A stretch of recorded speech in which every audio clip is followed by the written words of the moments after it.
Hare Krishna, I welcome everybody to Bhakti Sangha Japa conference call.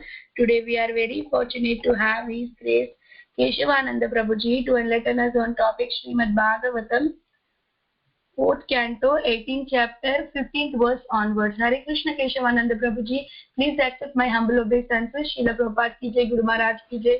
Thank you so much Prabhuji for your valuable time and association.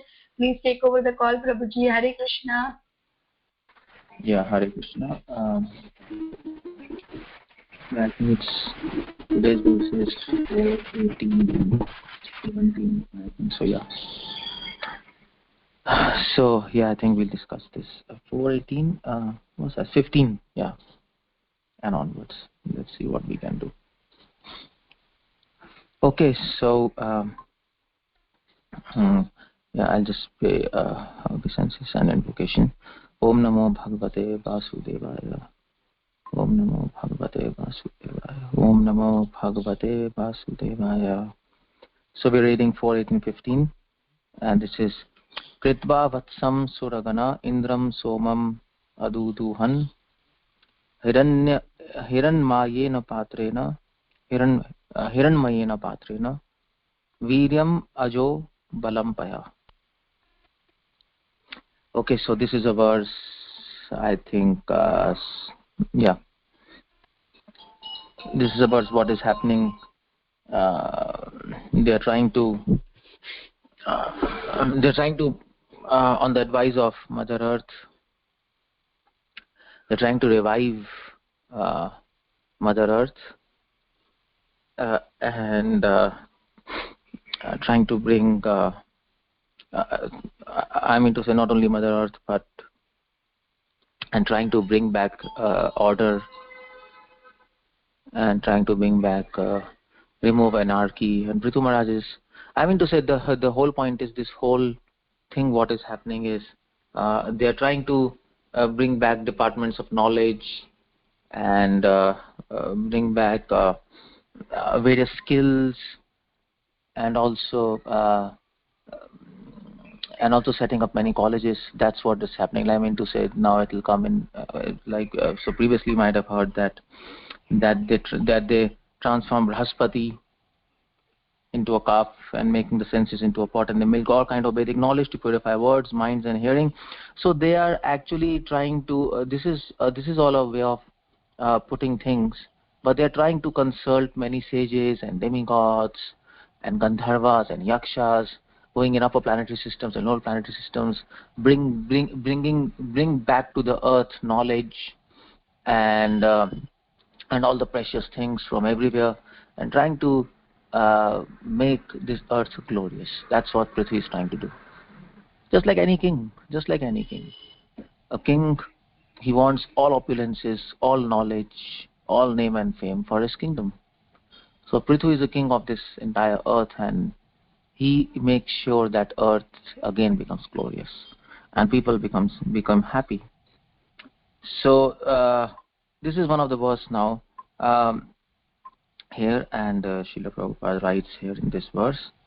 Srila Prabhupada writes, okay, let's see what he writes here. All the demigods made Indra, the king of heaven, into a calf, and from the earth they milked the beverage Soma, which is nectar. Thus they became very powerful in mental speculation, bodily and sensual health. So what's happening is here, Indri Shakti Balam Deha Shakti. Oh, okay, it goes like that. Purport by Srila Prabhupada. In this verse, the word Soma means nectar. Soma is a kind of beverage made in heavenly planets. From moon to the kingdom of demigods in various planetary systems. By drinking the Soma beverage, the demigods become more powerful mentally and increase essential power and bodily strength. The words Hiranmayena Patrena indicate that Soma beverage is not ordinary intoxicating liquor. Demigods would not touch any liquor, nor is Soma a kind of drug. It is a different kind of beverage available in heavenly planets. Soma is far different from liquors made from demoniac people, as explained in the next verse. So the whole thing, what's happening is, let's see what Prabhupada is trying to tell. Om Jnana Timirandasya Jnananjana Shalakaya Chakshur Unmilitam Yena Tasmai Shri Gurave Namah. Okay. So the whole point here is Kritva Vatsam Suragana. The whole point is a simple allegory is given here. Of course, I mean to say, Mother Earth, she took a form of a cow. We all know. She was afraid of Prithu. She took form of a cow. And why did she take a form of the cow? Because cow should not be killed according to Vedic culture. In fact, according to Vedic culture, if cow is killed accidentally, for that also there is heavy punishment and a heavy prayashchit, even if accidentally a cow is killed. There are many stories about cow, and famous stories where kings were protecting cow, risking their own lives. Many stories. So that's why they said, Go Brahmana Hitaya Cha. Krishna loves cows and Brahmanas. In fact, in Krishna book, Prabhupada says, Go Brahmana, Prabhupada says, even more than Brahmanas, Krishna is interested in protecting cows. And that's quite interesting. Because cows are, without cows you cannot do any yagyas. All yagyas are finished. If all yagyas are finished, Vedas are over, because all these sanskaras and everything is based on yagyas. All the rituals, and you don't have ghee to do yagya. Of course, yagyas cannot be done with oil. You cannot use oil. Truly, if you want to do yagyas, so ghee is there, then cow dung is there to make things pure. Cow is simply indispensable. That's why Brahmanas in donation always took cows from kings. So that's why Krishna is interested more in protecting cows than Brahmanas. I mean to say, if you want to understand that statement of Srila Prabhupada in Krishna book, you might argue why Krishna is interested in protecting cows more than Brahmanas. This is crazy. But this is not crazy, because from the perspective of doing fire sacrifices, this statement can make sense. I mean, so it's not that Krishna doesn't take care of Brahmanas, and Brahmanas are not important. Of course, Brahmanas are the most important. In Gita again, and Krishna mentions about Brahmanas, and the whole Varnashrama and the whole Vedic system is actually anchored on Brahmanas. If Brahmanas are the head of the society, if head is gone, everything is gone. What cows will do if there are no Brahmanas? People will simply kill them and eat them. Just like today, there are so many slaughterhouses, there are no Brahmanas, people are killing them. So when Prabhupada says cows are more important to Krishna than Brahmanas, or Krishna takes care more for cows than Brahmanas, that has to be understood in the perspective of doing fire sacrifices.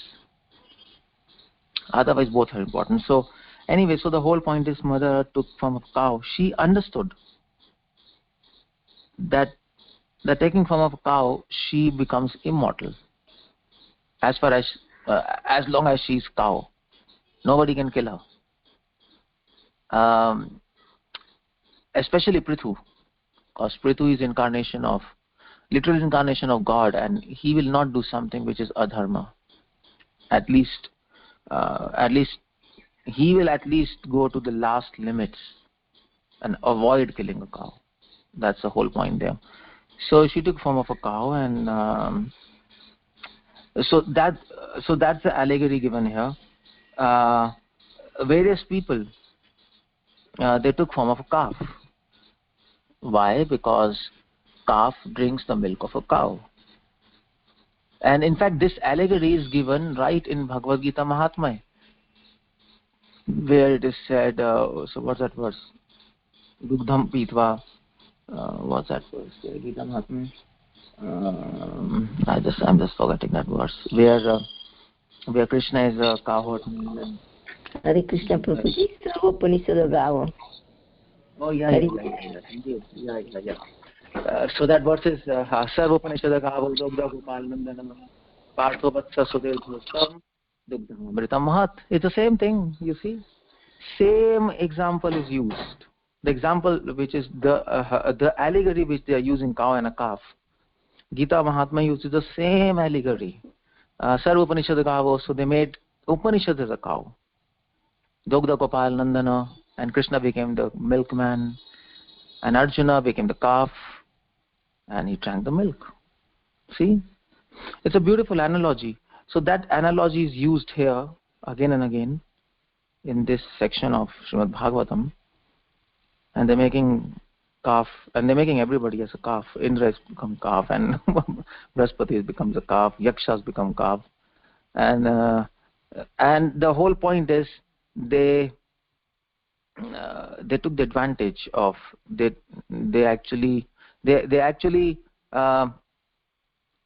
took respective things from the earth. Earth, we know, she was hiding things in her womb, and we also know that earth is sarva kama dukh.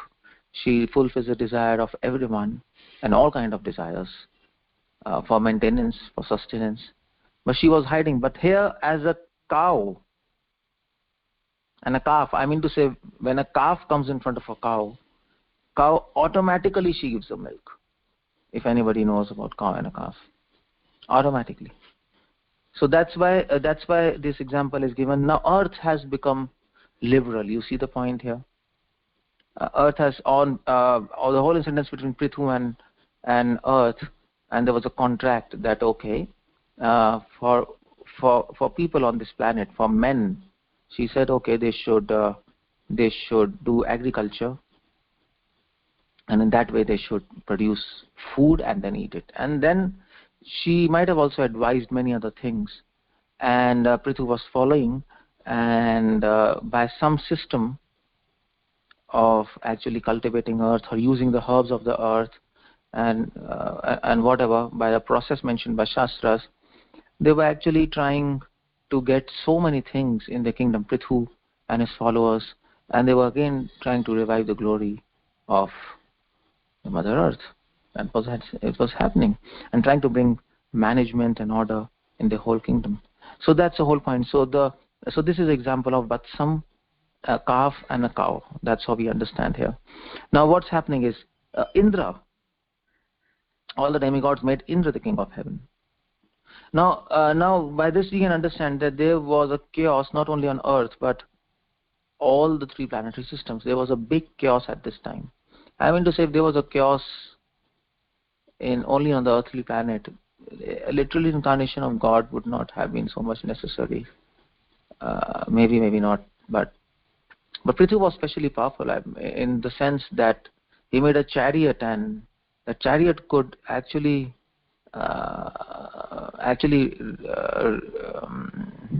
what do we say, revolve around sun. It was such a big chariot. It could go around sun, just like Mother Earth. And the wheels of the chariot, it just split the land of the earth into continents. Now you can imagine what kind of chariot it should be. He was such a powerful personality, and he could go to heavenly planets, he could go to lower planetary systems. He had access to all dimensions. That was Prithu. And by this we can understand there was anarchy and chaos all over the universe. Somehow King Vane, he was like a messed up person. And he actually messed up things beyond repair, and that's why these rishis had to kill him. He was such a nonsense. I mean to say, he was like, he would have been like almost like Hiranyakashipu. So he would have been like a very cunning person, and at the same time a foolish king. He was foolish. First of all, we can understand by reading what he was doing. He was not just an intelligent demon, but he was a foolish demon. That's what he was. And that's why he tried to stop all these yagyas and brahmanas and Vedas. He came under influence of Jainism also. We know through Vishnu Puran. And Jainism is atheistic religion, and they don't acknowledge Vedas and Vishnu. And because of that also he became really mad. But he was fool, because he couldn't understand politics, that if he stops all these things, and majority of people are brahmanas, they will revolt against him, and it happened. So basically I think he was a combination, okay, let's put it like this, he was a combination of Rahul Gandhi and probably Lalu Yadav, something like that. He was cunning and he was a fool. Something like this. I mean, everybody says Rahul Gandhi is a useless politician. in that context.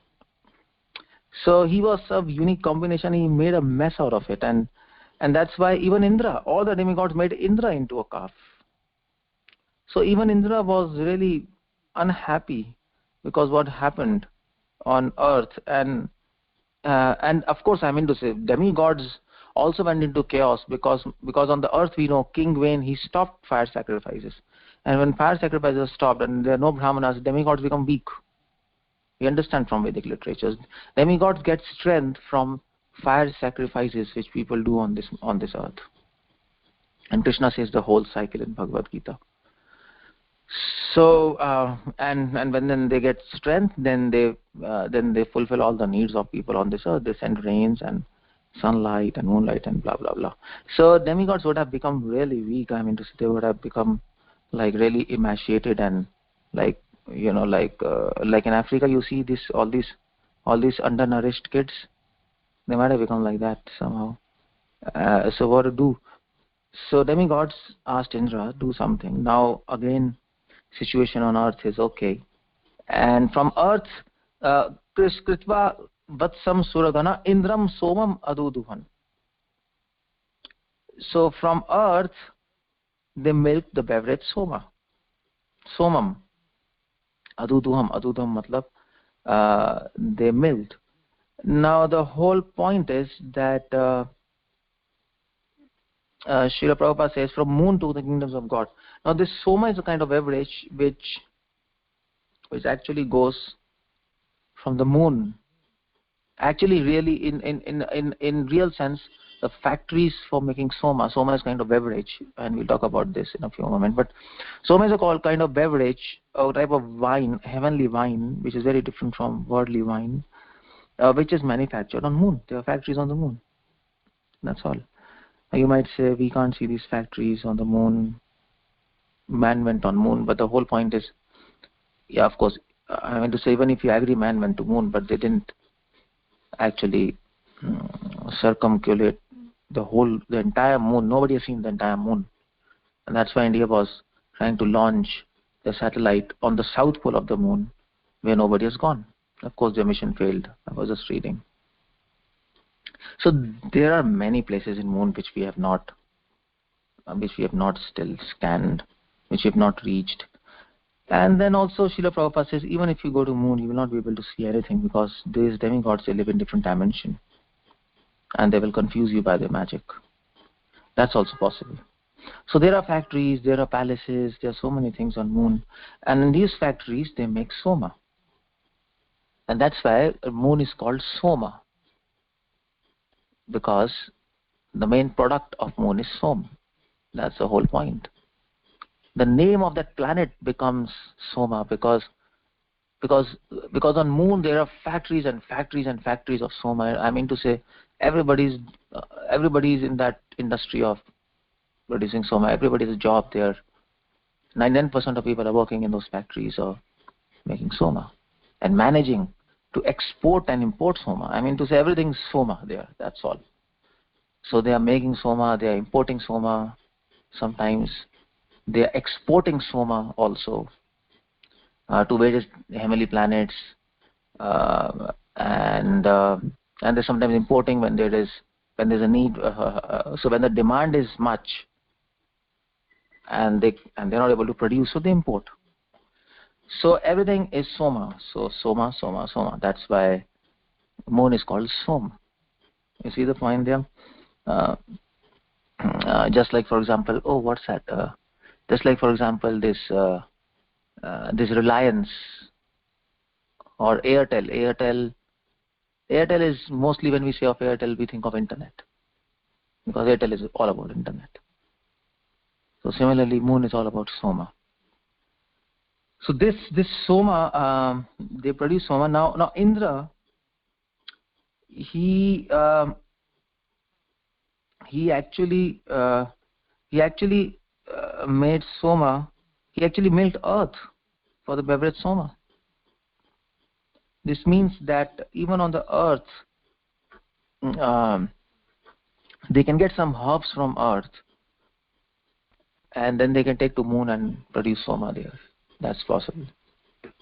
It's almost like, you know, aliens coming to Earth for maybe okay, for a rare element, for a rare metal like platinum, and they're taking platinum to their own planet and using this platinum to make a different technology.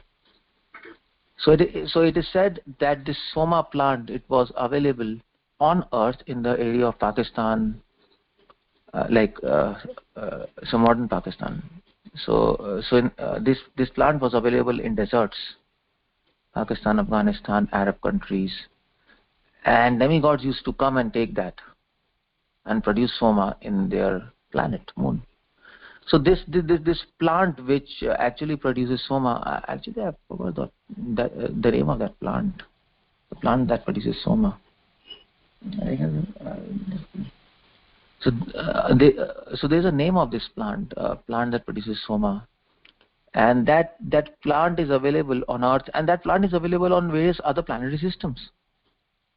So there's a whole network of moon and other planetary systems, and they import this plant, and they of course grow in the moon also, and they are continuously making this Somras. Somras is a prime beverage of heavenly planets. There is no party without Somras. Just like there's no party without wine here. And instead of water, they drink Somras more. Because, why? Because it is said here, and I'll tell why. There's a reason for that. But the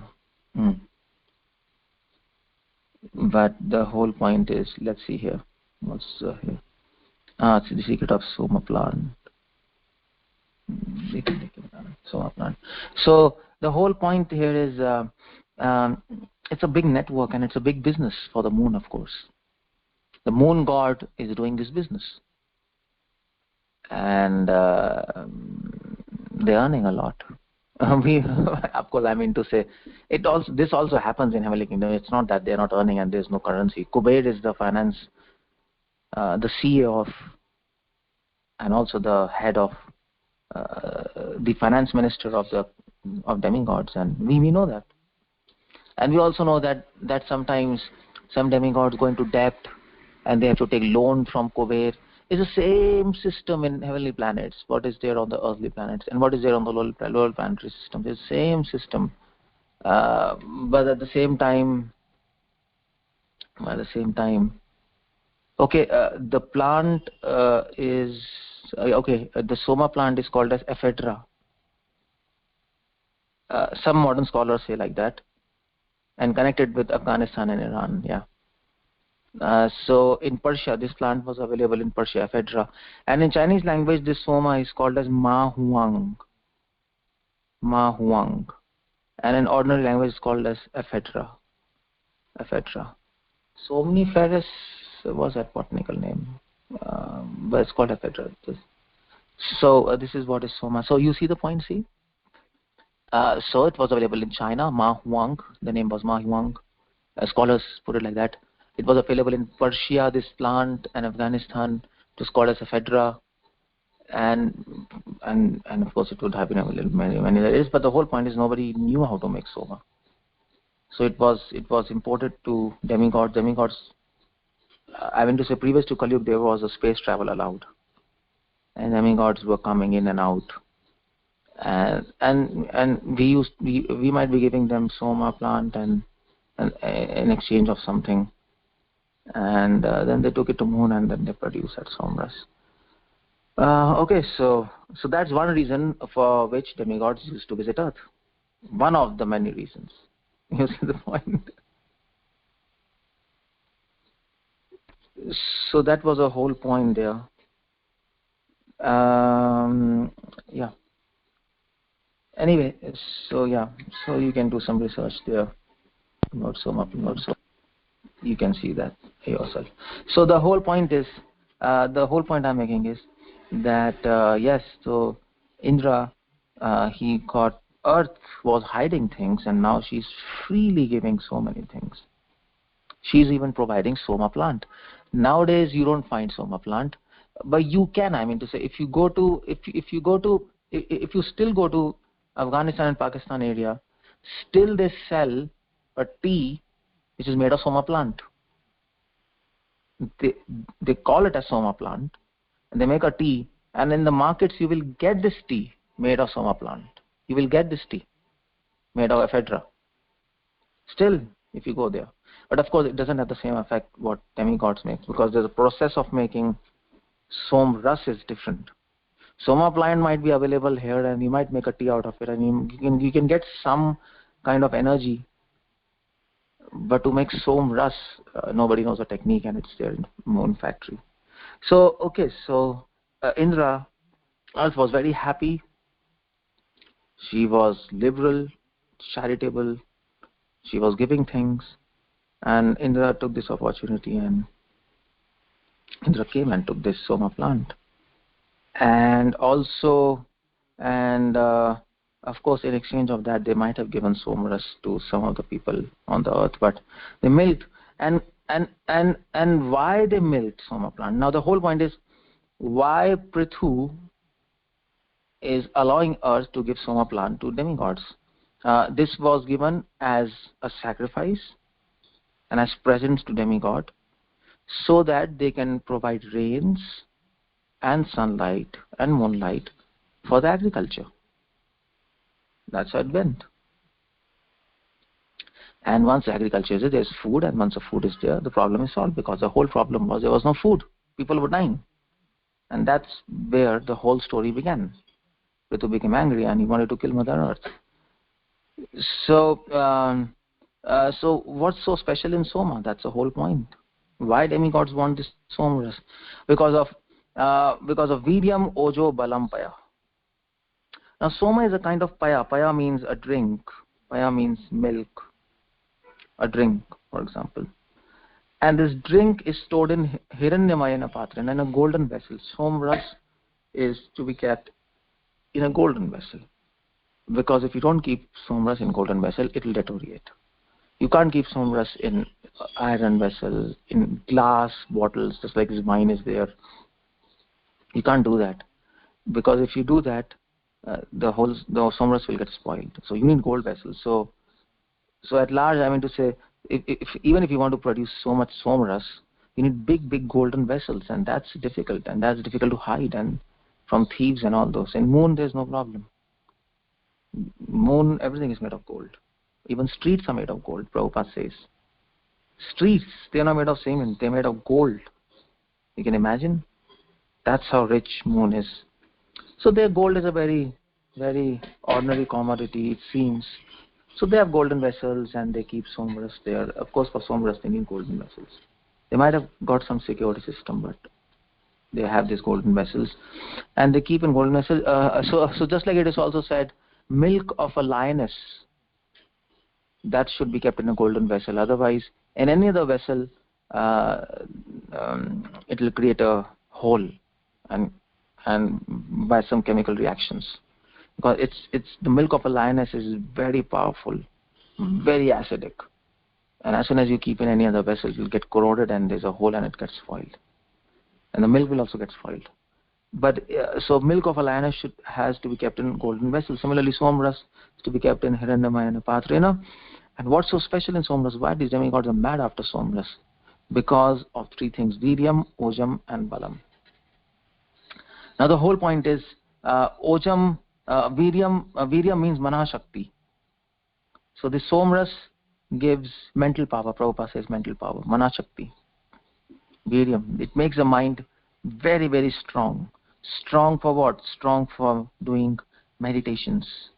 Strong for doing mystic. Strong for actually using mystic powers, which they have for protecting the heavenly planets from demoniac powers. They need that. And Ojo means Indriya Shakti, that is strength of senses. Oja is generally related with sense.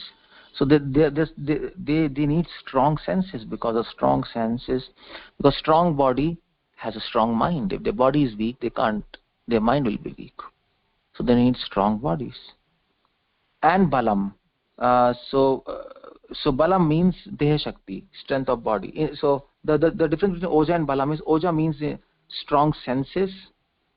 The senses become very strong and acute to actually exercise their mystic powers again, and of course to enjoy also. They need strong senses to enjoy and also to serve God. I mean to say, like for example, Daksh Prajapati, he has to produce thousands of progeny. I mean to say, in Bhagavatam it comes, God blesses Daksha Prajapati with the power to produce thousands of children. Otherwise, how many children a human can beget? 6, 7, 8, 9, 10. And if you try to do more, either the female will die or the male will die. Become mad. You can't produce children after children out. You can die. But Daksha Prajapati is producing thousands of children. All these Prajapatis, they are blessed with the power, with a powerful sensuality. Their senses become very strong. So they need strong senses, not only to enjoy but also to serve God, and also to exercise their mystic powers to protect themselves from demonic powers. So there's a purpose of making their senses strong. And then balam. Balam means making their bodies strong. Because when the body is strong, the senses are strong. When the senses are strong, their mind is strong. When the mind is strong, only a strong mind can cultivate good qualities. That's also said by Madhva. Actually, this is the whole idea is they are entrusted to. They are deva. Deva means who have virtues in their character, divine qualities. Deva, and they are entrusted to actually cultivate these divine qualities, because they know that cultivating divine qualities helps them to focus their mind on God in bhakti. So Madhva explains like this. So Madhva says that is why they are interested in Somras. I mean, so they're not foolish drunkards. They're not like that. They are demigods. Demigods, especially Indra, Brahaspati. These are sensible demigods. Durga, what about them? Ganesh, they're not fools. Kartikeya, they're sensible people. There are many Gandharvas and Yakshas. There might be some space out demigods, of course. I mean to say, they might be just loitering around there. But most of them, all the demigods, there. Anybody who becomes a demigod, the pre-qualification to become a demigod is they at least understand that Vishnu is supreme. They understand that devotion to Vishnu, that's the aim of life. And they also understand that divine virtues are worth cultivating, and that's the real wealth. So at least this is a pre-qualification, otherwise you don't go up. And Madhva says that is why they want to make their body strong, balam, because a strong body contains strong senses, oja, and strong senses make mind strong, viryam.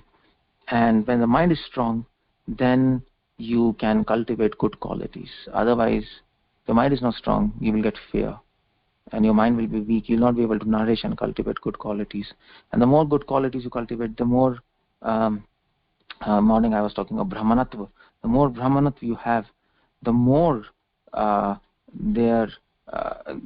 more you are near to God, because you can practice devotion very nicely and actually please Hari. Some said the Hari Doshanam. So that's the whole point. So you might be thinking, they get Somras and they're all drunkards and useless people, but they're not useless. The whole purpose of drinking Somras is very different. You might have seen in serials that demigods are drinking Somras, they're enjoying and they're going with females. That's not the whole purpose. Some space out demigod might be doing that. But even Brahaspati, he drinks Somras. What about him? He's a sensible guy. I mean, previous was talking about Brahaspati. He's Guru, and he has all Vedic knowledge. He drinks Somras. And even Ganesh and Kartikeya, they are drinking Somras. Even demigoddesses, Parvati, Sachi, they are drinking Somras. So what do you say? Even ladies are drinking wine? What is that? It's crazy. They're having a party there. No, there's a purpose of, and that's why Somras is glorified in Vedas. There are stutis and verses after verses after verses and hymns after hymns after hymns glorifying Somras. And that's what actually the next verse Prabhupada says, and that you can read afterwards. Prabhupada says that Somras is not like ordinary liquor and wine. Prabhupada might be saying here same thing. Yeah. Soma is far different from liquors made for demonic people. So all this wine and all these things, that what we get here, that is all demoniac. It takes you under mode of ignorance. But Somras takes you into mode of goodness. That's how it goes. Of course, Somras increases lust, that we understand. But they're going to mode of goodness. It doesn't pull you into mode of ignorance, Somras. Somras doesn't do that. And increases Virya, Ojo, Balam. Wine doesn't do that. Wine doesn't increases your strength of body or strength of... Wine might increase your strength of senses in the form of lust, but not strength of body. It makes you weak. Drunkards become weak. Their liver fails. And Virya, mental power. Of course, mental power doesn't become strong. It becomes weak. There you start hallucinating. And Prabhupada says, I think, in the next of the verse that the liquor of demons, it produces hallucinations and they're inferior and all this, and they're like madness. So that's why Vedas, Rig Veda especially, it's giving hymns after hymns about Somras. You read Rig Veda and you will see. If you read Rig Veda, you will come to a conclusion. There are just two things in your Rig Veda, Indra and Somras. That's all. Verse, hymns after hymns after hymns, Soma, Soma, Soma, Soma, Soma. So because it has a specific function there. It's a gift of God to demigods to actually help approach Him. That's a gift of God. Okay, take this and utilize this properly, in a proper way, and fix your mind on me. It will help you. It's a different kind of thing. That's all. So that's why this Somras is there. Viryam, Ojam, Balam. And let's see here, and that is why it is said Som Amrita Rupam. That is why Soma in Vedic system, it is actually glorified as Amrita, nectar. If so many hymns of Rig Veda, if you read, it says, "Give me Soma, give me nectar." It says like that. So many hymns after hymns. Let's see. Okay. Let's see one of the hymns of Rig Veda if there is. Let me just have a look there.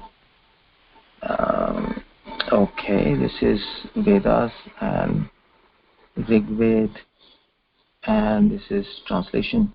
Okay, this is about Agni, and this is about Vayu, and this is about hymns of Shatakratu. So I'm seeing. I'm seeing Rig Veda. Okay, here. So one of the Rig Veda, which is hymn, Rig Veda chapter 1, hymn number 5. You see, it says, "O come, sit here. To Indra sing your song, companions, bringing hymns of praise. To Indra, the richest of richest, the Lord of treasures excellent, Indra, with Som juice outpoured. May he stand by us in our need and in abundance for our wealth. May come near us with his strength. Praise to Soma drinker. Please come for his enjoyment. These pure drops," you see, it is said, these pure drops, the Soma mingled with curd. There might be a special preparation. You mix Somras with curd and it will become nectar. "Thou, grown at once to perfect strength, was born to drink Som juice." You see, it is said Indra is born to bring Som juice. "O Indra, lover of song, may these quick Somas enter thee. May they bring bliss to the sages." You see the point? Soma helps to bring bliss in sages. So it is not like Dam Maro Dam, Hare Krishna, Hare Ram. It's not like that. Soma brings bliss to sages. How? Because Soma gives mental power, and then they can focus on God, and then they can it produces bliss. It's not like psychotropic drugs. Soma should not be confused like drugs which are taken by hippies. It's not like marijuana and LSD. In hippie movement, when America was there, hippies were taking all these LSDs and marijuana. Why they were taking? When they were asked why you are taking this, because they said, because when you take this, you enter a different dimension. You get disconnected from this world, and then you can easily enter into meditation. And actually, at that time, they were thinking these drugs were actually Soma juice. They were thinking there were books written on this. Marijuana, LSD, they're like Soma juice, and then they were actually reading these hymns of Rig Veda, and they were, wow, this is nice, and then they were getting bliss and ecstasy from the spiritual practices. So that's not the whole thing, because these drugs take you in the mode of ignorance. Soma juice has the same function but in mode of goodness. That's the whole point there. So it says, O Indra, lover of song, may these quick Soma enter thee, may they bring bliss to these ages. Our chants of praise have strengthened thee, O Shatakratu. Shatakratu is name of Indra. Indra is called Shatakratu because Kratu means yagyas and Shata means 1,000. So Indra is the only person who has done 1,000 Ashwamedh yagyas. There's nobody who has yet completed 1,000 Ashwamedh yagyas. Prithu was trying that to do 1,000 Ashwamedh yagyas, but he managed to do 999, and Indra stopped him from doing 1,001. Why? Because he was proud? No, he wasn't. It's not that because he was proud. I am called Shatakratu in Vedas. A person who has done 1,000 Ashwamedh yagyas. How can Prithu become like me? No, that was not the whole point. Indra was thinking. It is explained. Indra was thinking, Vedas glorify me as Shatakratu, and if Prithu becomes Shatakratu, if he manages to do 1,000 yagyas, 1,000 Ashwamedh yagyas. Shata means 1,000 or no? I think Shata means what? 100. Yeah, 100. Sorry, 100, not 1,000. Sorry. So Prithu managed to do 99, and Indra stopped him from doing 101. So Indra was thinking, Vedas glorify me as Shatakratu, who has done 100 yagyas, and if Prithu manages to do that, then Vedas will become wrong, because then Shatakratu is no longer only glorification of Indra; it becomes glorification of Prithu also.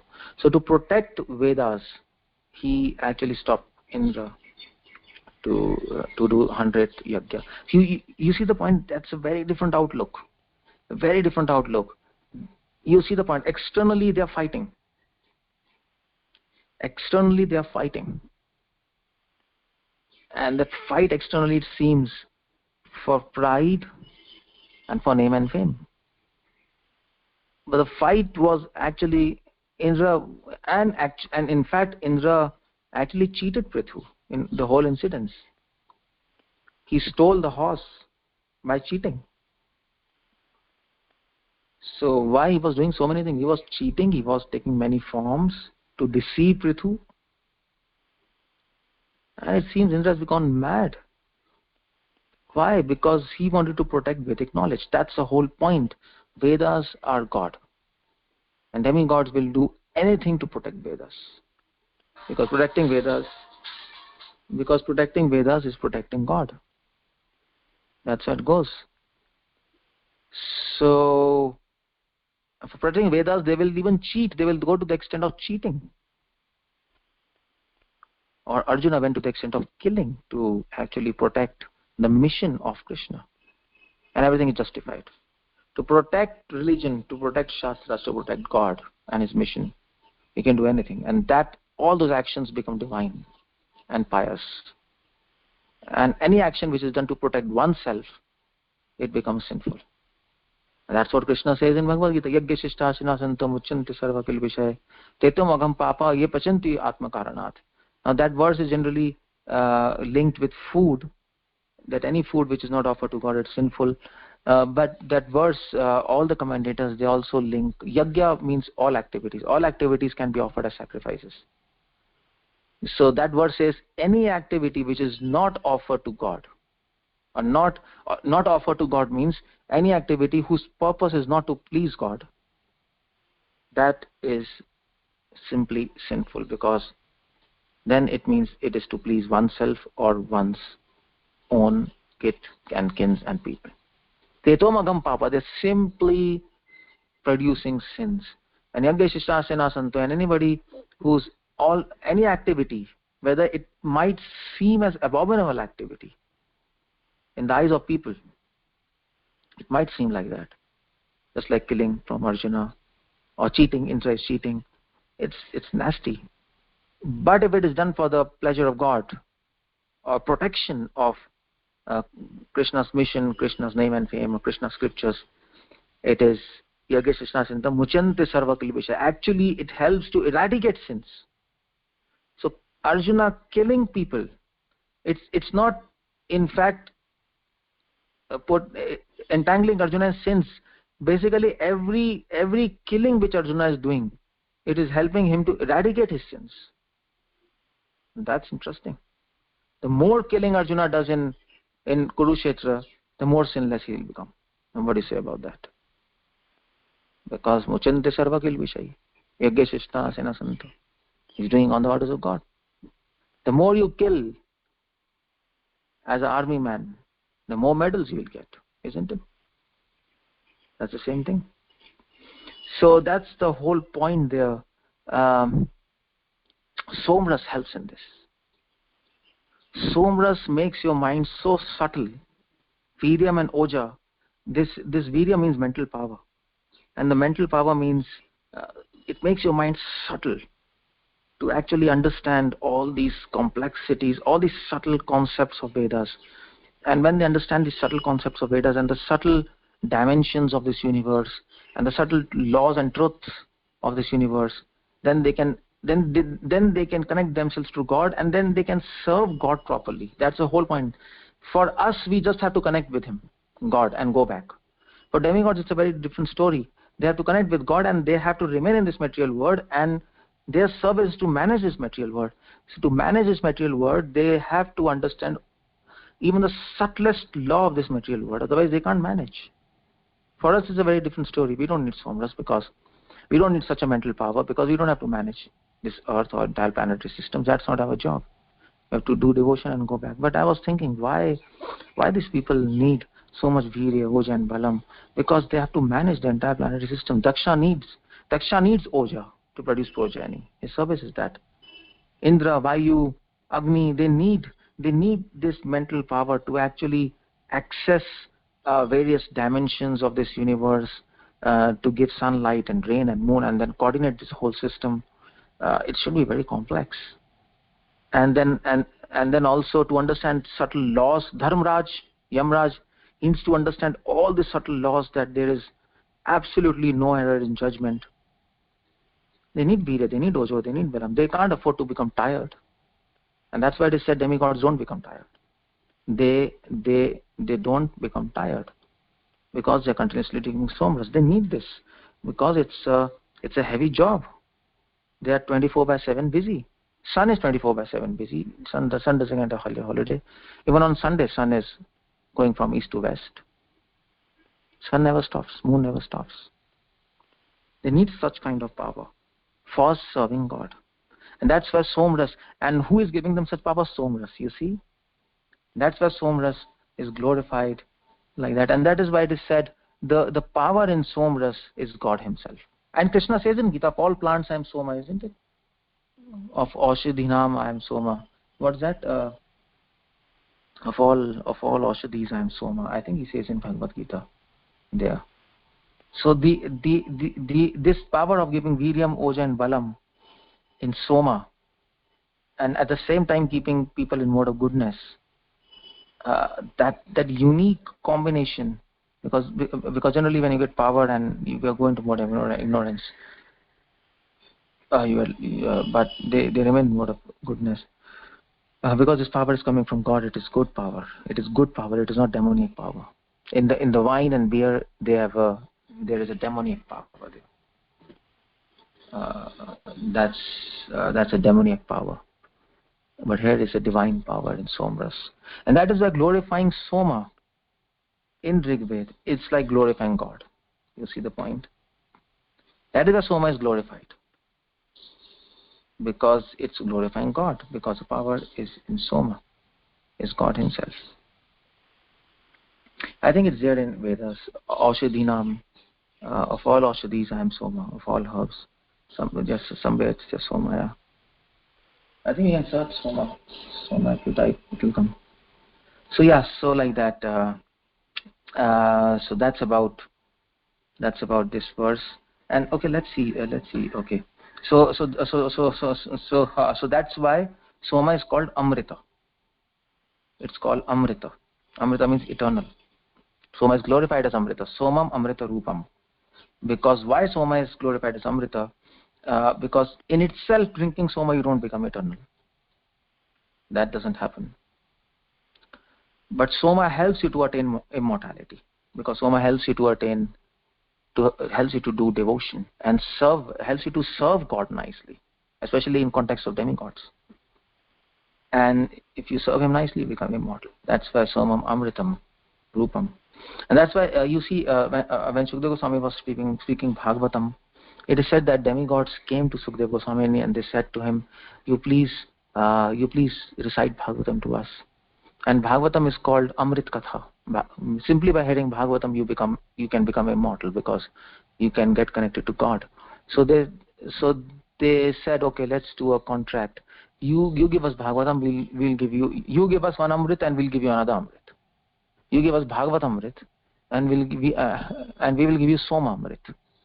That was a contract. And Sukadeva said, you nonsense demigods, get lost from here, because there's no comparison of both. Soma Amrit, Soma is called Amrit, but actually it's not Amrit, because after drinking Soma, you have to meditate on God. And that makes you really immortal. So Soma is actually Anukul to attain immortality. But Bhagavat is Amrit itself. Bhagavat is Amrit. So Sukadeva says, oh, come on, you are cheating me. You are cheating me my words. I understand what this is all about. And he said, you get lost, You just shoot them away. That's what was happening there. So that's what went.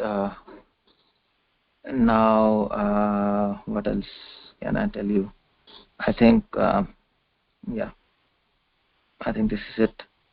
I think I'll stop here because we have extracted so much from this verse. It was not a big thing, and I didn't know what exactly to tell here in this verse, but there's so many points there.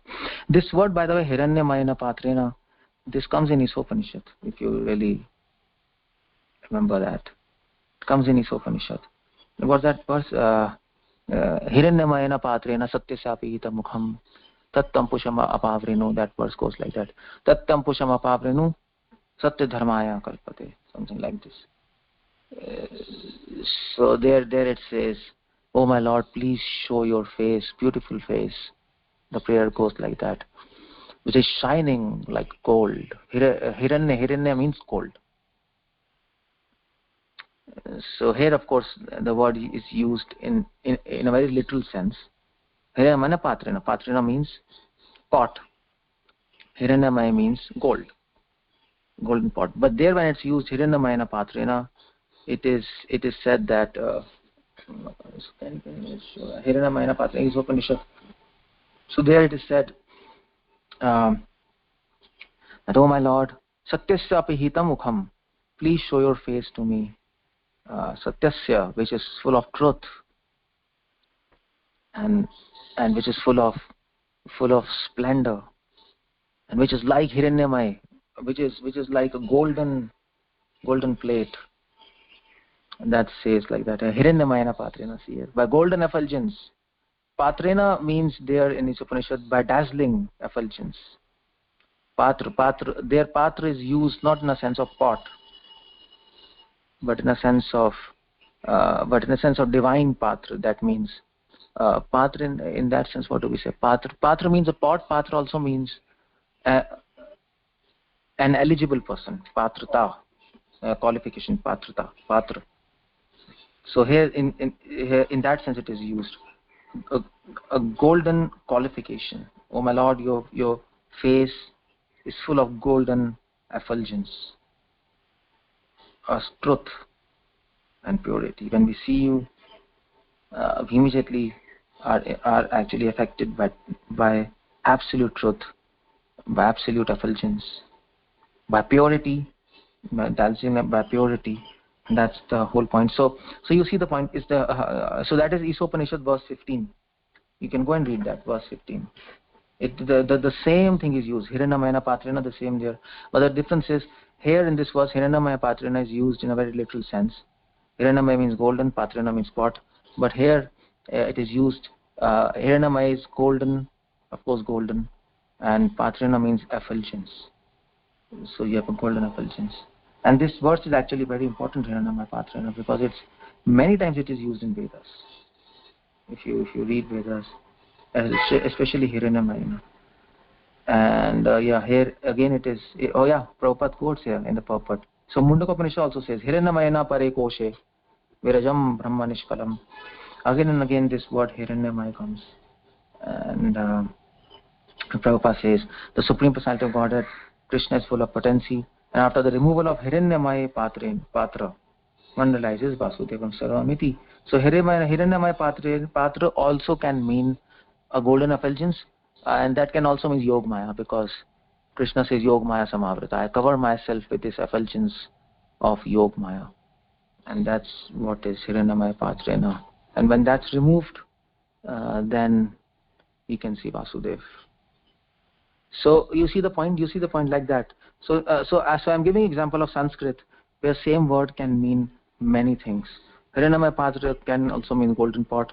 Hiranyamaya patra also means golden effulgence. Hiranyamaya patra also can mean Yogmaya, because that effulgence which covers the Lord, that is Yogmaya. So like that, one word can mean many things. Soma can mean nectar.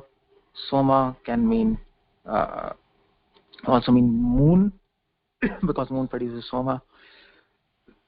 Soma can also mean Soma Vansh, Chandra Vansh, a dynasty of Soma. And Soma can also mean Shiva, because Lord Shiva carries moon on his in his locks of hair. So that's why Shiva is sometimes called Somnath also. So there are many. Soma can also mean cold. Generally, very cold things are called as Soma. So like that, there are many meanings to one word. So even in this verse, you can take out many other meanings, but that's not the purpose. The purpose we have solved here. So anybody wants to ask anything? If you want Somras, then you can order it from Planet Moon, and you can get probably. Maybe you can go to Amazon.com and search and order some Somras. Probably you can get it from Afghanistan somewhere, some tea of Som. Of course, it will not be the same effect, but might be available. Who knows? Because it's there in Afghanistan. But the whole point is, it would be very different. It's tasty, but it's not the same effect, because the process of making, nobody knows. In fact, Veda says Soma plant, curd is mixed, and many of the metals might be mixing. They might be processing, and just like you can process, you can make mercury into gold by a process. There's a technique for doing that, and in that technique you have to also use urine, your own urine, and then it converts. There's some so Prabhupada says something somewhere, I forgot. So you have to drink mercury, and then you have to, but of course if you drink mercury, then you become poisoned, isn't it? So you have to process it and then drink it, and then it comes out of your urine, and then you have to put some other thing in that, and then it comes into gold. That's the whole thing. So but how to do, nobody knows, because you can die. So to make Somras out of Som, there are techniques, they know, demigods know, and in fact I think only demigods would be able to do it, because if we do it, probably we'll die. It should be a big secret, because it's a main thing of family planets. It should be a big secret first of all, and it should be very difficult to do that, almost impossible on earthly planets, because otherwise their whole secret cracks. Everything is based on Somras there. Without that, demigods become weak and they're not able to do anything. So like that. Okay, so I'll stop here. If anybody wants to ask anything, Hare Krishna, Srila Prabhupada ki jai. Yeah, Somras ki jai. That's how it goes. Okay. Anybody wants to ask anything, you can ask me.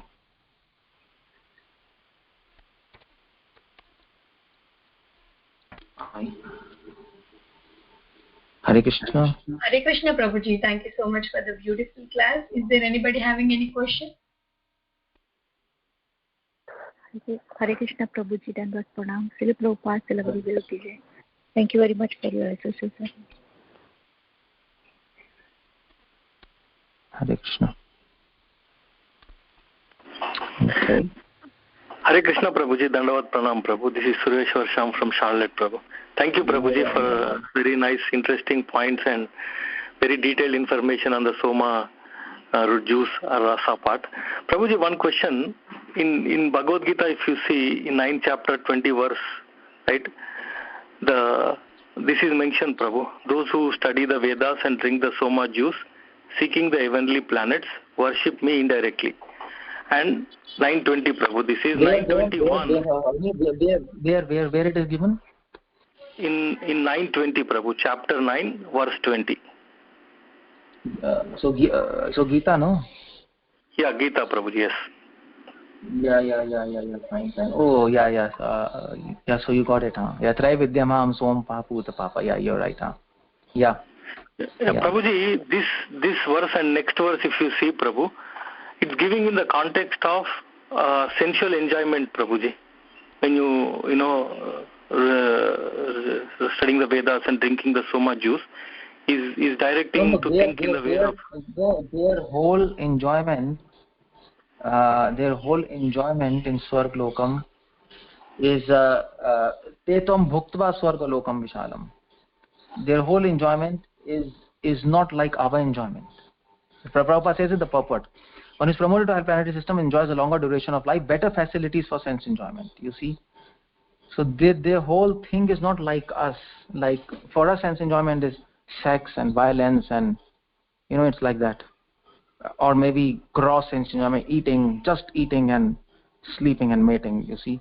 But their sense enjoyment is very different. Their sense enjoyment is they get a long life, they get all facilities, better facilities for staying, and of course there are apsaras also. But the whole point is, most of these demigods, the facilities which they get, by which the senses are not really put into so much suffering, or there are so many facilities. They use those facilities to actually evolve themselves further into devotional consciousness. That's what is happening there.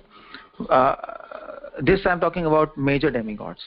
Again, I have to keep in mind there might be some demigods which are spaced out, like Gandharvas and all these. But most of them, like for example, what Gandharvas are doing? Gandharvas are singing. Now they've got special facilities of nice air, nice environment. They have got juice rivers. They have got apsaras. But then what they're doing there? They are making songs to glorify God. That's allowed. That's the only thing they are singing. They are not allowed to sing Bollywood, Hollywood, Nollywood songs. They'll be just cursed there. They're not allowed to sing there. It's all Vishnu. So the whole point is, even in the sense enjoyment, they are connecting with God. They don't forget Vishnu. That's demigod. That is divine. They're devas, you have to understand. So their whole sense enjoyment is a very different plane altogether. It's like earthly sense enjoyment is there, lower planetary sense enjoyment is there. All are sense enjoying, but their sense enjoyment, they use it as anukul to develop to actually help them advance in devotional service. Of course, that at the same time sometimes becomes a block also, because doing devotion in such kind of facilities, it might make them forget God. That's a drawback there. But at the same time, people who are sensible, they use this sense facilities and the long duration of life to actually develop good qualities, serve God in the capacity, and serve His mission and manage this universal affairs. That's how they do. And then they again fall down. So it's a very different thing. Their sense enjoyment is very different thing. This is all explained by Madhva and Ramanuja. So especially Madhvacharya, he says, when you say demigods they are all sense enjoyment, it's not like us. It's not like we completely forget God in sense enjoyment, isn't it? For us, like that. For demigods, it's not like that. For sages, it's not like that. Srila Prabhupada gives one verse in Bhagavatam that Yajnavalkya and Agatsai, he quotes this verse that generally wife or a woman is a bondage, but for Yajnavalkya and Agatsai and these kind of rishis who are Prajapatis, for them wife is a boon, that they come together and serve God. Why? Because they are Prajapatis. They need a female. Daksha needs a female to serve God. He needs to produce progeny. So in that case, wife is not a bondage. Wife is a door to liberation. Woman is a door to liberation, because using her they can fulfill the desire of God.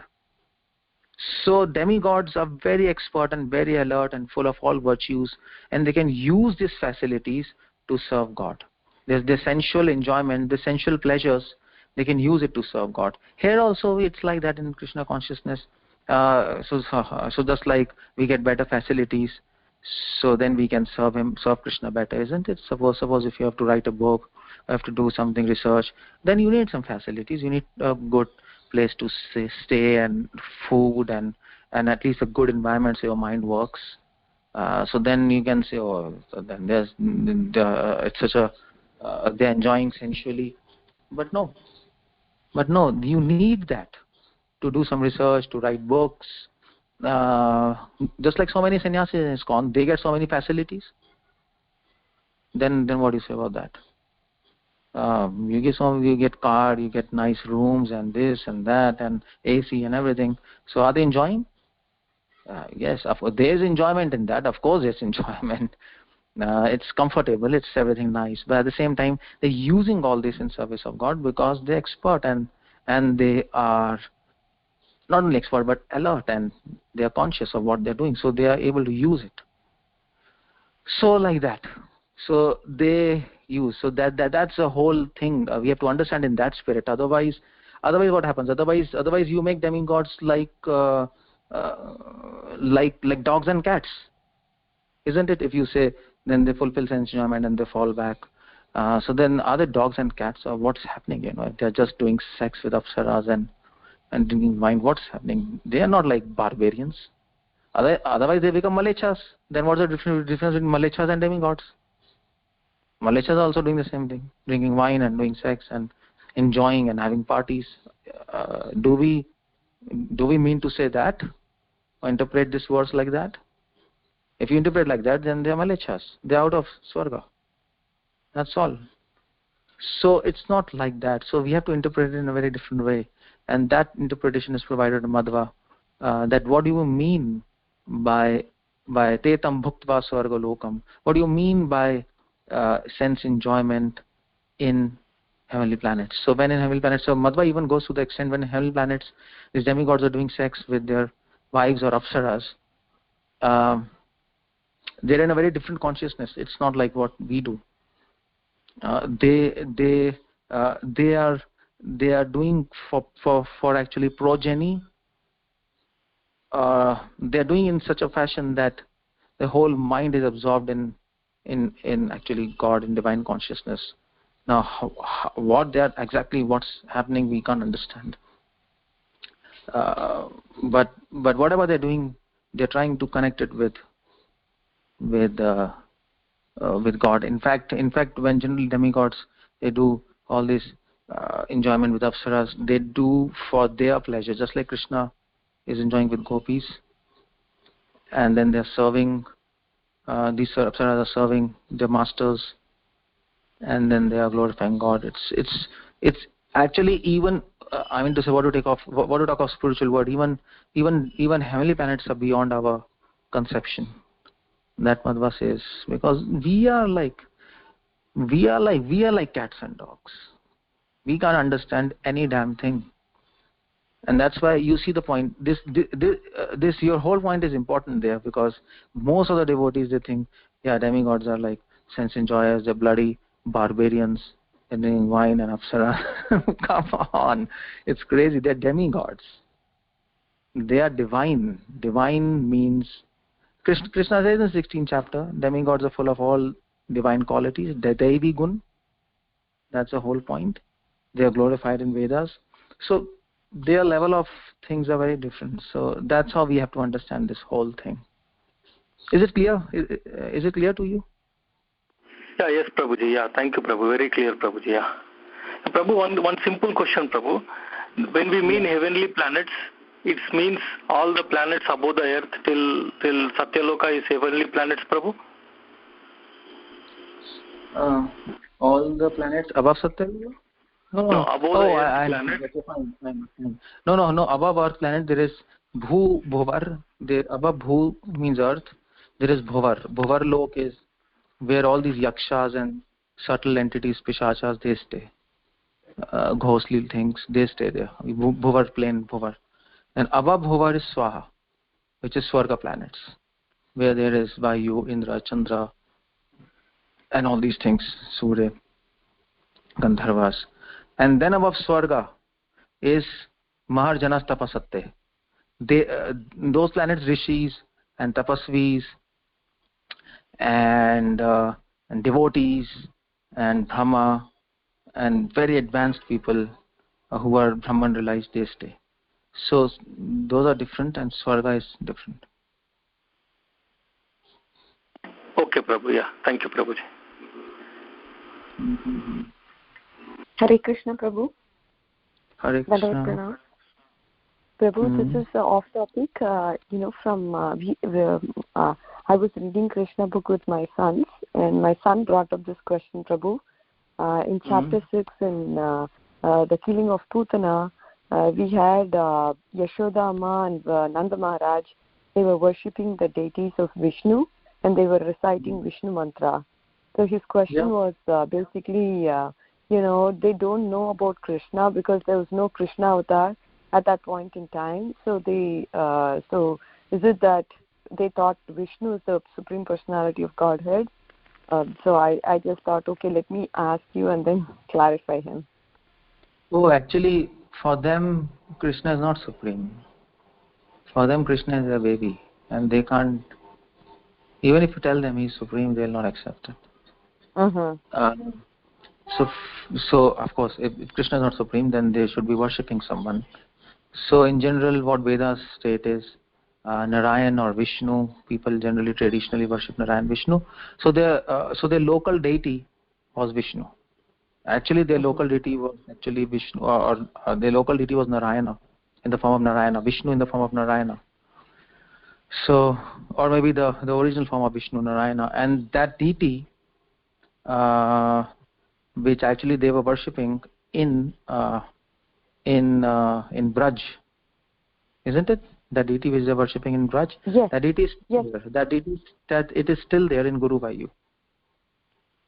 So if you go to Guru Vayu, so you know Guru Vayu, no? Yes, sir. So that deity is a deity which actually Nanda Yashodama were worshipping in Braj, because for them Narayan was God. So because their whole mood is different, so Krishna doesn't allow them to even understand that he's God, because he wants to keep that kind of relationship of mother and father with him. Because isn't it, if they understand he's God, then the whole rasa is gone. So to protect that rasa, Yogamaya. So that's why they are worshipping Narayana, and that is why you see Krishna as a tilak, isn't it? Got it. So Krishna as a tilak. So whose tilak is it? It is tilak of Narayana. Yashoda Ma puts tilak to Krishna, just like we put, to actually safeguard him. Like that. Got it, Prabhu. That makes perfect sense. And with regards to gopis, as you talked about, there is no mercy that Krishna gives them. It is that they have forsaken everything for their love. Is that right? Oh, you are no. So you are Radhika. Oh, okay, yes, okay. Okay. I'm Radhika from Folsom, Prabhu. Yes, Prabhu. Okay. Oh, so you are from Sacramento, huh? Yes, Prabhu. Oh, okay, fine. So so continue. Yeah. So then. Yes, Prabhu. So with regards to them, I thought initially Radharani was shy, but then so because of her love and affection for Krishna, that quality of shyness is gone in her. Is that right, Prabhu? Like, because the love is so deep that they just didn't care about that. She didn't care about being shy, but she just expressed her fully to Krishna. Yeah, you're right. Because spiritual word, to say that Krishna is merciful in spiritual word, it's actually blasphemy in one sense, because the concept of mercy is very, very, very, very low in front of love. Because I'm to say, you don't say that the mother is doing mercy on child, isn't it? You don't say like that, no? Yes. It becomes awkward. Or you don't say that the husband is doing mercy to wife. It's crazy. In generally, so we say mother is expressing a love to child, or husband and wife. That's love. So so mercy doesn't stand in front of love. It has no value there. So mercy is generally taught in material world. There is mercy, the concept of mercy, because we don't have love. But in spiritual world, it's all love. There is no mercy. You can say it like that. In spiritual world, there is no mercy. There's just love. And because of that, and the nature of love is very, very difficult to understand. And you're right, because of love, they leave all their shyness, and then they are interacting with Krishna in a very different way just to please him. That's how it goes. Okay. Yeah. And another question, Prabhu. So my kids were asking the same question. With regards to other religions, will they not get liberated and be it Christianity or being Muslims? I just told them it is like us having to read higher level mathematics, where we have the access to the highest, and then they are in the lower level subject. Eventually they will get to the higher level subject, like how we are doing, but they'd have to get to the stage. Is that right, Prabhu? But you know what, if you tell something like this to Christians and Muslims, they will become offended. They'll not like that, isn't it? Yes, Prabhu, they will not like it, but my sons... Of course they're not having that. And then we tell them... So, philosophically it is correct. Philosophically. But at the same time, it has to be put in a very... because this is a very sensitive question, isn't it? It's a very sensitive question. So, it can create riots. If I mean to say, if you go to... If a Muslim crowd, you can't say like this. Now the whole point is to put it across. It's better to tell that yes, any tradition, you keep the answer open, just like Prabhupada used to say. Prabhupada never said like this, isn't it? That those are lower forms and then our is higher. Prabhupada might have said in some room conversation somewhere, but and that too I don't know. But in public, Prabhupada never said like that, isn't it? Yes, I never read like that. So then what's happening? Even in the paupers, somewhere Prabhupada might have mentioned. But the whole point is Prabhupada always said that all religions are teaching how to love God. Isn't it? True, oh, Hare Krishna. Yeah, you're hearing. So any religion which teaches you to love God, that's a true religion, and that's what we should be doing. So anybody who asks about Hindu, Muslim, will they not reach God? You tell any sincere devotee, you keep it open, whether they're Hindu, Muslim, Christian or us. If you love God, if you learn how to love God, you will go back to Godhead. Whether it's Hindu, Muslim, Christian or Vaishnavism or whatever. And if your scripture teaches you how to love God, then you go back to God. That's all. Just that's it. I think we can. If we can finish the answer here, that's the perfect thing. And then people can take it themselves. But if they really pester you, okay, no, but then Bible and Quran, is it equal to Vedas and this? Then you might have to go in all these technicalities. Then also you can. Then also to say they are inferior, that's not a good idea. We can put it like that. If they ask, okay, what about Quran Bible? Is Quran Bible above than Vedas? Isn't it? I mean to say, people talk like that, or Vedas are higher. Then you can say, well, it's not higher and lower. It's not the point of higher and lower. It's the point of detailed analysis. So Quran and Bible, they also give the basic principles. All the books are giving basic principles. If anybody has read Bible, if anybody has read Quran, they say love Allah, love Almighty Father, isn't it? So Christ also said, so love thy Lord with all thy strength, all thy body, isn't it? All thy heart, and that's the greatest commandment. Moses gave 10 commandments, but Christ says no. There is one greatest commandment. Greatest commandment is love thy Lord with all thy strength, all thy body, all thy heart. So their books also gives basic principles. Christianity talks about charity. Charity in the spirit of preaching. They're talking in that spirit. So, but then what is love? What is the definition of love? Let's talk about that. That's not there. You see, or maybe, yes. or maybe God, or maybe Almighty Father. What's the form of that Father? That's not there. So principles all books are giving, but detailed analysis. Vedas are actually giving more detailed analysis on those subject matters. So okay, so you can read Bible, you can read Quran, and you can read Vedas, and you can get more detailed information, and you can go ahead. That's all.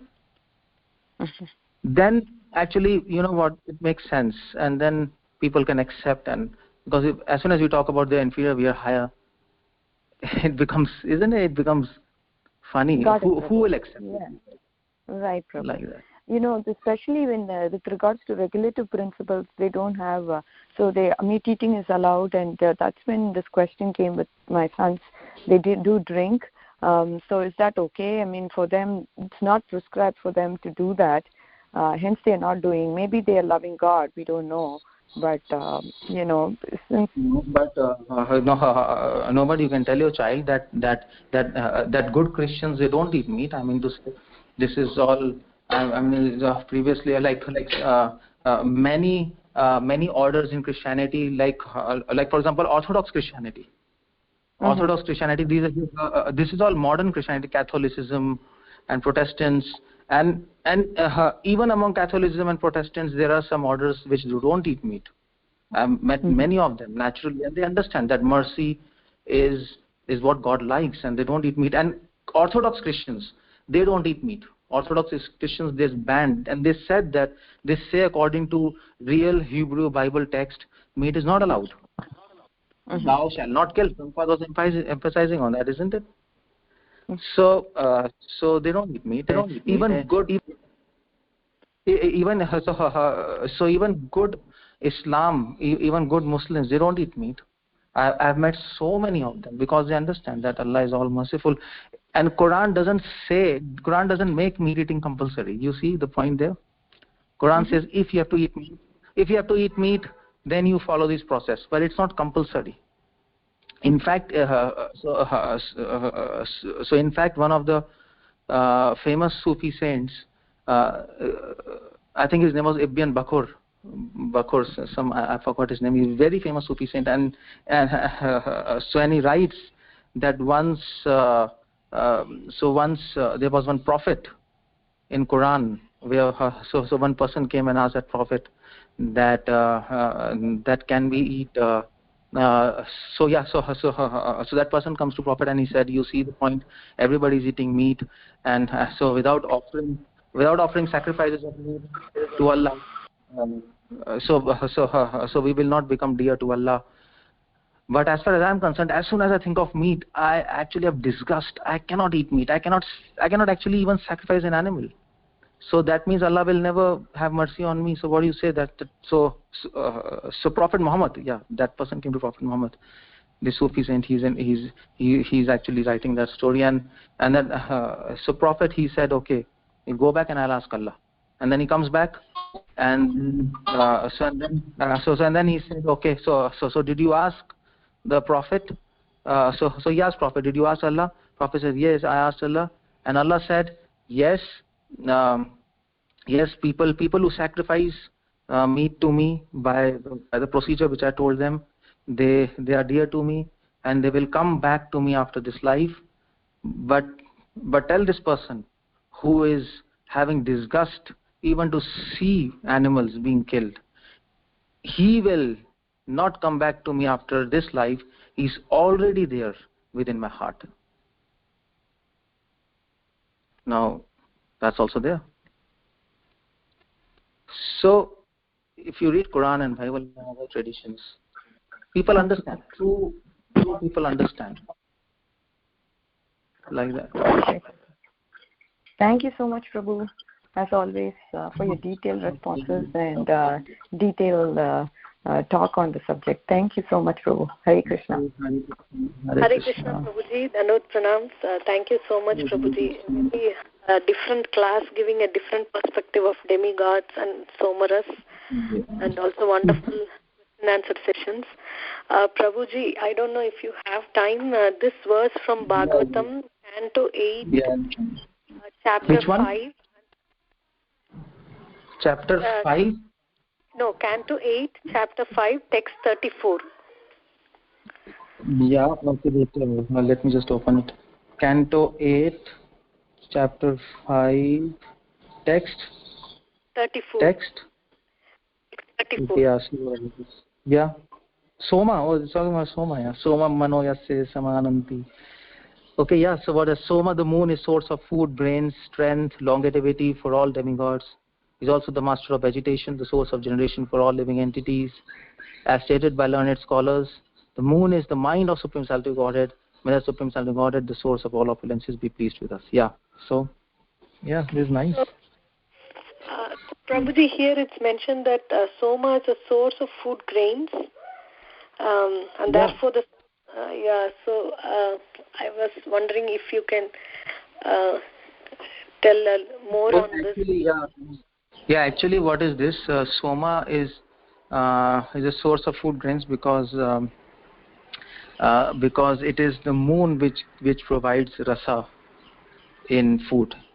It's not the sun. Sun helps the plant to grow as a job of sunlight. But as far as the wheat grains and the rice grains on the plant, so you see, so if you have seen actually rice and dal and grains growing, first they appear as a liquid in the bud, in that thing, and then the liquid hardens and it becomes a grain. So do you know this? No, Prabhuji. Okay. So you ask any farmer, he'll tell you. And if you see, I mean, we are now. So now because we are living in farmhouse, so I saw that. So initially when the plant grows and then the flower. So on the top of that, so a bud grows which is full of liquid, and then the liquid becomes hard, and that becomes grain. So that's how grains are made. So that liquid is a rasa of that plant. So the plant grows by sunlight, but that rasa is made by moon, and then that rasa is converted into grain. So that's why it is said that moon provides food grains. It's not the sun. The whole point is this, and that we understand that. So that's one thing. If you ask about food grains, and then what else? Like I mean to say, that's what. You wanted to ask the source of, that's the moon is source of food grains, not sun. And then strength and longevity for all demigods. Strength and longevity for all demigods, that is through somras. That's not through food grains. Soma mano yasse samamananti deva aukasam, that demigods. Yo balam andhayu. So balam means strength, and andha means provides food. Ayu means the duration of life. So Soma is responsible on the earthly planets.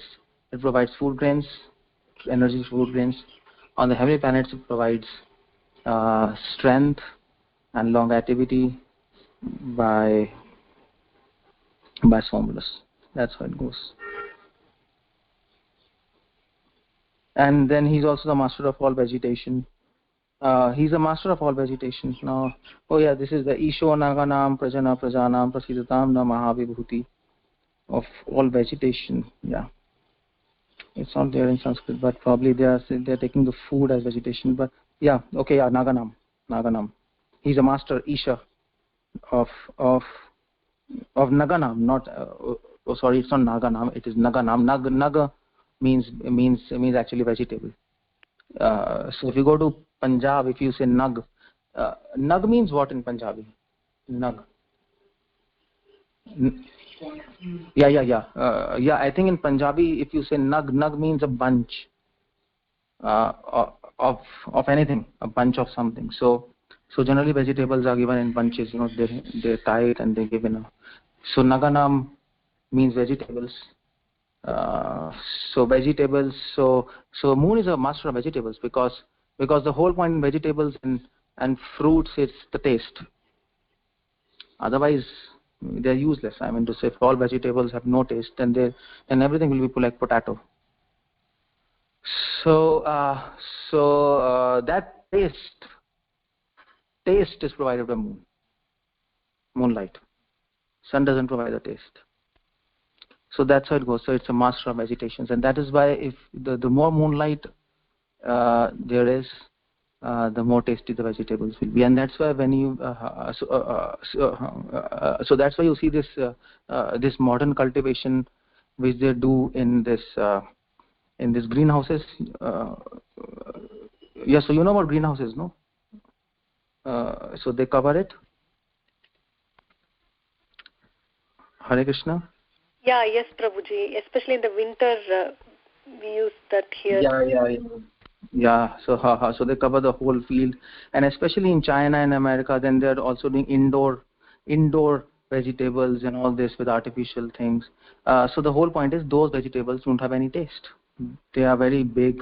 In your America, you are in America. Come on, your vegetables have no taste at all. Anybody who's come to India, they know the taste of vegetables and fruits, and they are so big fruits but no taste because they're not getting sufficient moonlight. It's all undercover, and they don't get moonlight, and then they don't taste. They become big but no taste. So that's how it goes. So there's a problem there. So that's why it's called the Lord of Vegetations. And these vegetations are not just vegetables. This is also trees. This is also Vanaspati. So moon is also the Lord of Vanaspati. Vanaspati means trees and herbs, especially also, and medicines, because you get medicines from Vanaspati. Vanaspati means trees and herbs. So moon is the master of medicines and Vanaspati and trees and flowers. You see the whole point. Moon is very important for us. Because then there will be no medicine if there is no Soma. And in fact, this so many medicines, they are also called as Soma in Ayurveda, because these medicines, the power which they have is the medicinal power they have due to moon. So moon has so many functions there, and that is why it is called Mahavibhuti, the source of all opulences. Now these opulences are not just what do we say? Opulences means food, it means vegetables, it means herbs and medicines, it means ornamental flowers and trees, and this is what makes anything beautiful, isn't it? Beautiful and lively. And in fact moon is very cool, moonlight, so it makes everything very gorgeous, very serene. Krishna also does his Ras Leela when there's full moonlight. He waits for moonlight, full moon. So it makes everything great and grandeur and opulent. Where there's plenty of food, there's a lot of flowers, there's a lot of medicines, no disease. That's grandeur. That's Mahavibhuti. And in fact, one more thing, moon also provides mystic powers. Just like moon provides, the whole point is moon provides rasa. That's the whole point. Somras, and then Virya ras, Indriya ras, you see, Vanaspati ras, and then Anna ras. All this, it's providing rasa. So the whole point is it's also providing mystic powers. So rasa means essence. It's providing the essence of food, grain, the essence of any tree, flowers, the essence of herbs, medicine, and so the essence of these universal laws, that's mystic powers. You can actually flout universal laws. You can go against universal laws. That's a mystic power, subtle. Moon provides that because all these because all these tantric practices, they are mostly done in full moon light. When there's full moon Purnima, most of these tantric practices are done, and this moon provides mystic powers by actually functioning on the mind, because Moon is a deity of mind, and you need a very energetic frame of mind to actually go into deep meditation and access those mystic powers which are hidden in silence of this universe. And that can only be done on Purnima, when moon is very active, and moon can pull water. Isn't it? Tidal waves are there, and moon has a big influence on mind. So moon also provides mystic power. You see, that's why Soma is very important in our lives, all because of all these factors. That's how it goes. By that Supreme Self Godhead. The moon is the mind of Supreme Self Godhead. See this? So yeah, it's a good verse.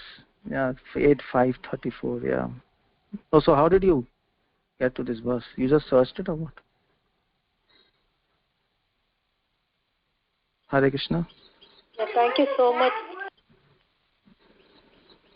Thank you so much, yeah. Guruji. Very, very detailed, wonderful explanation, and I'm sorry for keeping you wait for long. Thank you. No, that's fine. That's fine enough. I have time. Yeah, so I think we'll stop here or what? Yeah, Prabhuji, thank you so much for the beautiful class, Prabhuji, and very nice question answer session. Okay, we'll offer obeisances to the Prabhuji and all the Vaishnavas. Vancha kalpatarobhyasya kripa sindhubhya eva cha patitanam pavanebhyo Vaishnavebhyo namo namah. Ananta koti Vaishnav Vrinda ki jai. Namacharya Srila Haridas Thakur ki jai. Srila Prabhupada ki jai. His Grace Keshav Anand Prabhuji ki jai. Thank you so much, Prabhuji.